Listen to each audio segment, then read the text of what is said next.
Simcity. What a wonderful franchise. Apart from everything beyond SimCity 4, that is. I grew up playing a ton of SimCity 3000 on my family computer back in the day, and it kickstarted my love for not just city builders, but any sandbox type game where you are the sole designer of a very large virtual project. For those who might be unaware, in SimCity games you are given funds to pretty much build up a city from absolutely nothing.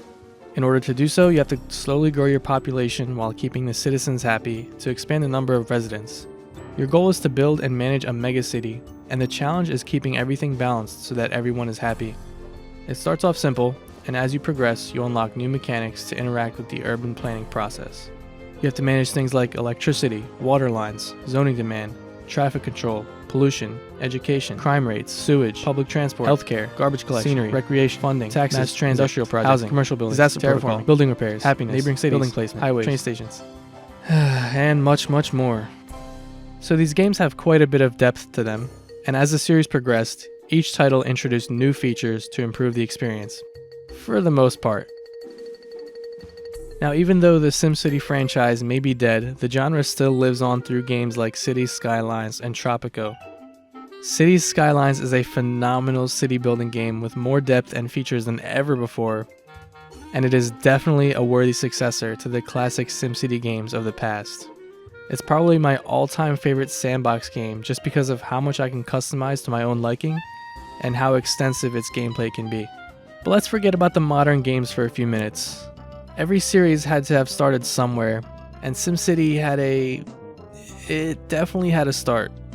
It was originally a PC title, surprise surprise, releasing on systems like the Commodore 64, the original Macintosh, and MS-DOS systems. And then I found out there was a Super Nintendo port. Oh, okay. So we have one of my favorite sandbox games on one of my favorite consoles. I'm probably gonna play the hell out of this. So I went to a local retro game store and picked up a copy for super cheap. I couldn't wait to check it out.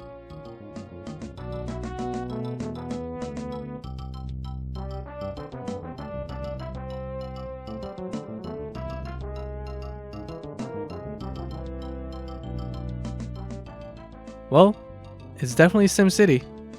I mean, I shouldn't have expected much in the first place since the PC version itself is quite primitive. In fact, this game seems to be an improvement over the original releases. But it's fine, I mean, this title was released in the launch window of the Super Nintendo. It's good to just forget any expectations and start with a clean slate when evaluating a game like this. Let's just start from the very beginning. The title screen. Title screens are somewhat underrated, and this one does not disappoint. I love the parallax scrolling effect, and the music is kind of inspiring. When you start your city, the terrain is generated randomly, and you can choose which one you want with a preview, which takes so long.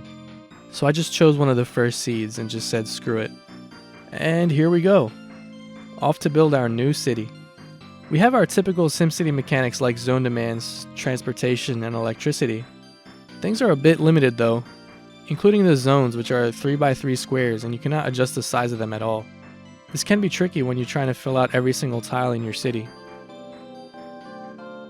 So the beginning consists of the standard SimCity business. You build according to demands, expand the roads and electrical lines, and you gotta manage your budget because you can lose money easily if you're careless. As far as the gameplay loop goes, that's just about it for the essentials, to be honest. Now of course you have to build more things to keep your citizens happy and safe, like the police and fire stations. If you take a look at the sidebar on the left, those are all of the tiles you can build in your city. So yeah, it's pretty basic. Some of the more unique buildings include a football stadium, a seaport, an airport, and a park. The park is literally a 1x1 tile of grass, and sometimes it's a tree. They could have done better with that, honestly. And you might also have noticed the question mark in the corner. The question mark contains special buildings that are gifted to you by Dr. Wright, and they include things like a mayor's house, a library, a casino, and more. So you may have noticed that many things are just not there yet in the first SimCity game. You don't have things like water, sewage systems, schools, and so on. We do have disasters though, and they're kind of funny, not gonna lie. Although the flooding is a bit of a joke, but the fact that Bowser can destroy your city is pretty cool. Honestly, I don't have any complaints about the graphics in SimCity. Although there may be some things that look a bit off, I won't be too picky because in my opinion, this port has better graphics than any of the other PC ports. The sprites look pretty damn good for a top-down view, and the colors are very vibrant. It's pretty pleasing to look at, and I'd much rather be looking at this than something like the black and white version of the Macintosh. And the game graphics adjust as the seasons change, which is a nice touch. Now, even though the animations run at a low frame rate, they are pretty charming and they're not that distracting, apart from the dots that represent the cars, which is a bit tacky. One cool thing is that the zone tiles adjust the density of the tile automatically. So something like a residential zone that grows quickly will eventually just be built into a bigger building. This applies to all of the zoning tiles, so you don't have to worry about things like high density versus low density tiles. So now let's talk about the music. The music in this game is great. Now, while it may not compare to the bangers that you had on SimCity 2000 and 3000, it's still pretty calming, and I like listening to it while building. It helps that the SNES sound chip is great for melodic tunes that the series is known for. Apart from that though, the sound effects are a bit basic, but I guess they just have a place in the game. Let's move on to some things that I didn't like in this game. Now, some problems arise when you realize that your income is given once a year in-game.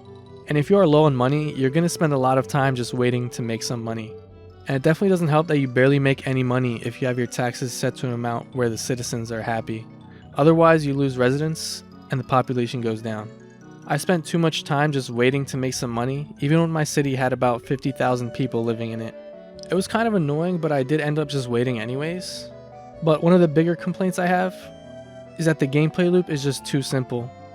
All you have to do is satisfy the demands and keep expanding the roads, and that's about it. The only variety you get once your city is up and running is the special buildings given to you once you reach a milestone. Other than that, there just really isn't a lot to do. Although if you're bored of your own city, you can check out other things like the scenarios. These scenarios are certain cities at certain time points in the real world that give you a mission, and based on whichever mission you choose, you basically have to fix or save those cities. All in all though, it's a good game for the first game in the series. And I have to say, I think that they designed the controls pretty well for the controller. The pointer is grid-based, but it's so smooth that you don't even notice it most of the time. Also, the informational graphs are pretty detailed for the time. This game is a great start for this series, and I'm sure if I played this back in '91, I would definitely enjoy it a lot.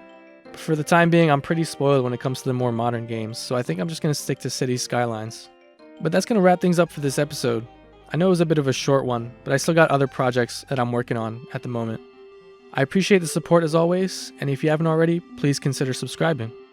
I hope everyone watching this has a great day, and I'll see you all in the next video. Peace.